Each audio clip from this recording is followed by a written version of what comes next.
Hi everyone, welcome back to part 2 of our summer chipping and pitching program. And in part 1 we were discussing how your wedges are built, the loft angle, the bounce angle, and how that can work either for or against you given different circumstances.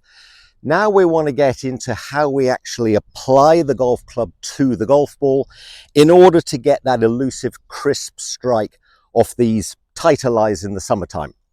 Now, we're playing off this artificial surface, which represents a pretty tight lie here, and obviously it can get worse. You can get onto completely bare lies in places, and that requires exactly the same sort of execution, but the room for error there is virtually zero. When you're playing off grass of any type, even though it is really tightly cut and it's a really firm ground, there is a certain element of forgiveness in the ground. Rock hard, compact, tight lies with no grass, then you've got to think twice about what your options are from a tactical point of view.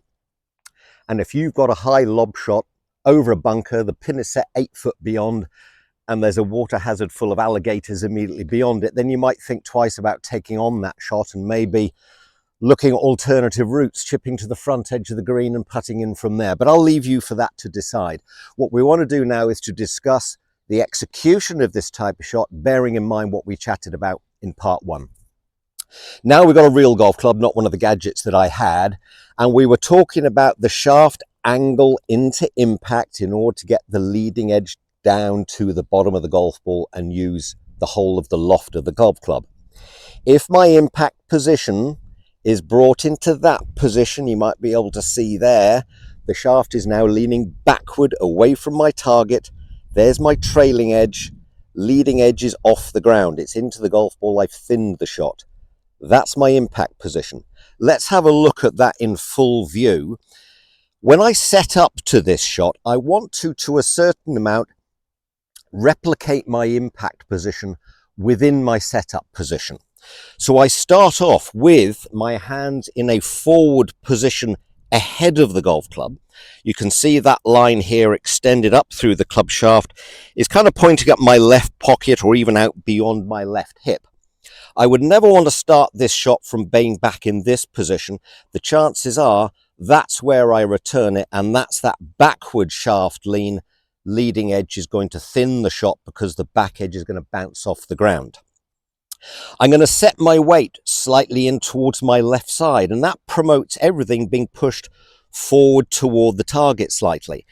If I set up with my weight towards my right foot, that has the effect of immediately dragging my hands back here as well.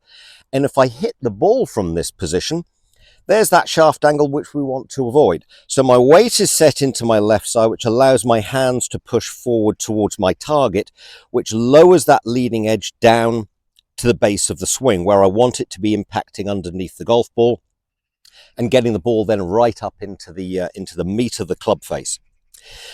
It's important on this shot that we remove all the unnecessary moving parts. There's going to be no great weight transference in this sort of shot, which is why we use a narrow stance. If I was standing wide to it, that would encourage a certain amount of weight shift. You move off center, etc.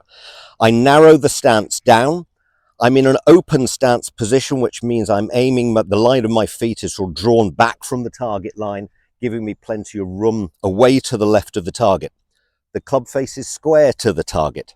My weight settles slightly into my left side, which encourages my hands to be in that forward position. When I move the club into the backswing, depending on the length of the shot, there's going to be a certain amount of wrist hinge, absolutely fine. There's less wrist hinge on the shorter shot, a little more wrist hinge on the longer shot. Back into impact, this is the crucial bit, the transition from the backswing into the downswing, and this is where people can hit the panic button, fall onto the right foot, try and scoop the thing up in the air, blade the shot right across the green, shout and swear a lot, kick the cat when they get home, don't speak to their wife or husband for a couple of days because you've just ruined a score. We don't want that. So that impact position is going to be all important. Minimum amount of weight transference, in fact no weight transference into my backswing. I'm staying here solid over the top of the golf ball, no lateral movement. On return to the golf ball, I can feel my hands are pulling the club head back down. There's a little bit of rotation through to my left side. Impact position then is here. There's my shaft angle leading toward the target. That allows the lower leading edge to get right in underneath the golf ball. It'll be a crisp strike from there, and the ball is airborne and it's spinning. If my weight fell onto that back foot, that result would never have happened. The shot would have been thinned. It's inevitable. A great way of practicing this shot, and it's the weight on the left side, which is a real crucial thing. Get into a setup position here. Feel your weight on that left side, but this time I want you to remove your right foot completely. Stick it back there and you're holding on to that for balance. And your practice move, your practice shot is going to be from that position, keeping that weight on the left side. This is doing nothing at all. It's all focused around that left side. If we stay centered in that position on the left side, the club will return to this position. The handle of the club is closer to the target at this point than the head. I've got the shaft angle.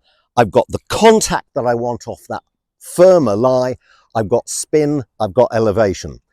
It'll take some practice. It'll take some belief if you're used to that sort of action on the right foot and flipping it. The result's the same way every time. You've just thinned the shot. So it takes a bit of practice to trust yourself to stay in that position. Because at first it won't feel like it's going to send the golf ball up into the air, but it will. You're using the loft, you're using the bounce correctly, and you're going to have a more successful outcome. Practice well. See you next time.